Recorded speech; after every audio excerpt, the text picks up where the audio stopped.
Good evening and good morning everyone. Today I'm going to cook stir-fry broccoli and Vienna chicken sausage for my husband dinner.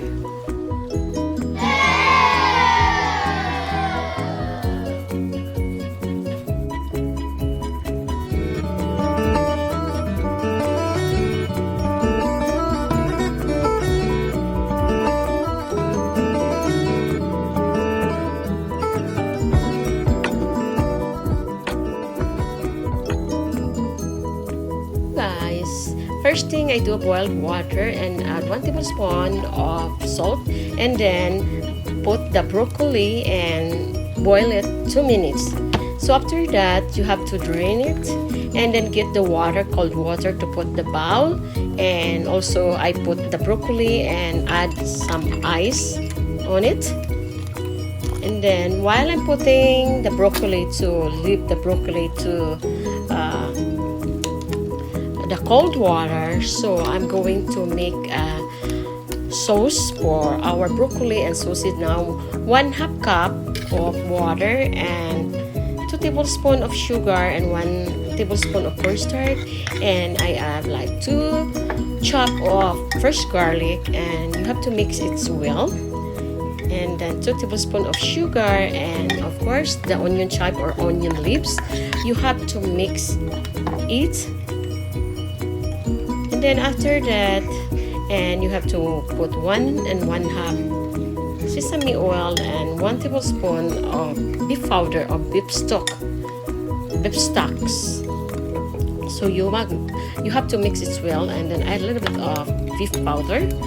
So now after we make the sauce, you have to put 2 tablespoons of oil and also the Vienna sausage. This is the Vienna sausage, guys. It's the small can that I bought. It's very cheap and easy to cook. And then stir fry that like 2 minutes. And then after that, you have to simmer it. And then don't burn it, because burn is very hard. So now I'm going to set aside and put the clean plate. If you like my video, please don't forget to like, leave comment, and subscribe. And also don't forget the notification bell, so every time I upload my video, you always updated. So now you have to set aside and clean plate. So now I'm going to put the little bit oil and add some leftover of left garlic, fresh garlic, and then you have to stir. Don't overcook the garlic so it's not get bitter. So now you have to put the broccoli, which I put the cold water and about 2 minutes. So after that, this first time I cook this, guys, and now the soda which I make, we have to add it, and then the Vienna sausage. So we have to put the temperature like a medium temperature, medium heat, and then a little bit beef powder, like half of beef powder or beef stock or salt to taste. And then you have to boil until the sauce is a little bit sticky. Please don't overcook. And then I add like 1 piece of chili spicy or hot chili, and then you have to cover it.